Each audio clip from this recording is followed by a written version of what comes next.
Have you ever wondered what it really takes to build a company that changes the world? It's definitely more than just a brilliant idea.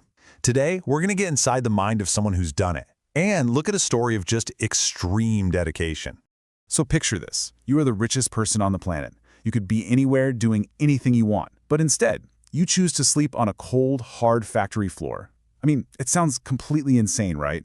But that's exactly what Elon Musk did. The big question is, why? I'm sharing this story with you in clear, professional English so we can get inspired and level up our vocabulary together. Let's really analyze the mindset of Elon Musk. And it all kicks off with this quote. He didn't just deal with a tough situation. He went out of his way to make his own circumstances worse than anyone else's. And that brings us to our first key term, circumstances. Now, this is all about the conditions you're operating in. What's so fascinating here is that Musk wasn't a victim of his circumstances. No, he became the architect of them, and for a very strategic reason. So why on earth would he choose such difficult circumstances? Well, to get that, we have to rewind to a time he famously called production hell. And this wasn't just a tough quarter, you know. This was a moment when Tesla was right on the brink of total collapse. The year is 2017. Tesla's entire future, everything, is riding on one single car, the Model 3. This wasn't just another product launch. It was a bet-the-company moment. If they couldn't figure out how to build this thing at scale, the lights would go out. For good. The pressure was just immense. The company was in a full-blown crisis. And that's our next term. It means a moment of just extreme difficulty and danger. For Tesla, this wasn't some business school case study. It was an existential threat. They were burning through cash, and they were flat out of time. You know, the clock was ticking loudly. They were literally weeks, not months, but weeks away from total bankruptcy.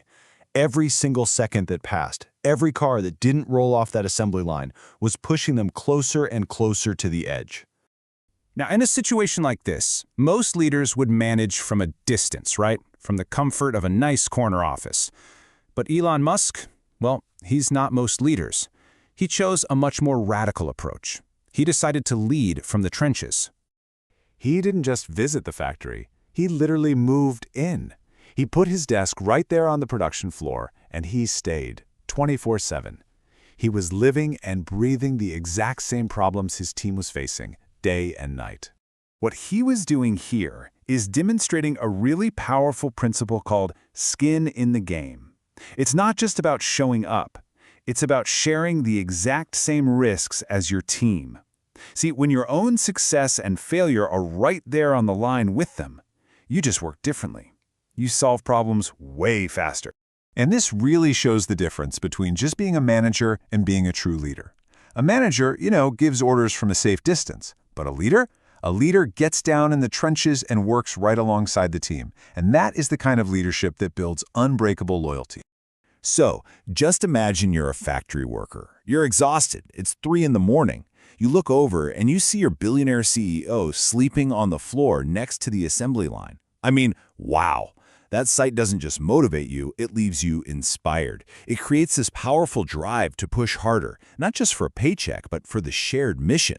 But here's the thing. This wasn't just some emotional play to boost morale. Oh no. There was a cold, hard, and actually brilliant logic behind this seemingly crazy decision. It all came down to one thing, the price of time. This quote really gets to the heart of his entire philosophy. True, game-changing success isn't something that's just handed to you. It's something you earn through relentless work and, maybe even more importantly, through sacrifice. And that brings us to our next key term, sacrifice. It's not just about giving something up. It's about strategically trading something you value, like your comfort or your sleep, for something of even greater value. For Musk, that trade was simple, his personal comfort for his company's survival. So, what was the most valuable resource he was trying to save? Time. Specifically, all the time he would have wasted commuting, our final term, which is just the travel between home and work.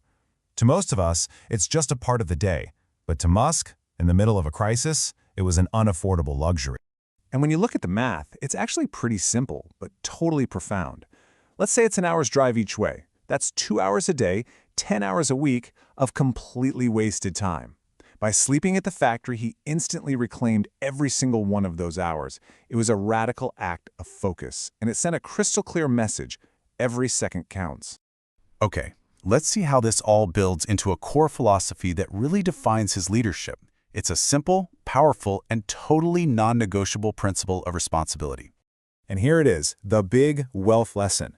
True leaders are the captains of their ship. When that ship is taking on water, the captain doesn't look for the first lifeboat. The captain stays and fights. They take ultimate, total responsibility for the outcome. That is what builds trust and inspires a team to follow you through any storm. All right, let's do a quick recap of those power words we learned today. Circumstances, the conditions you operate in. Crisis, the moments that truly test you.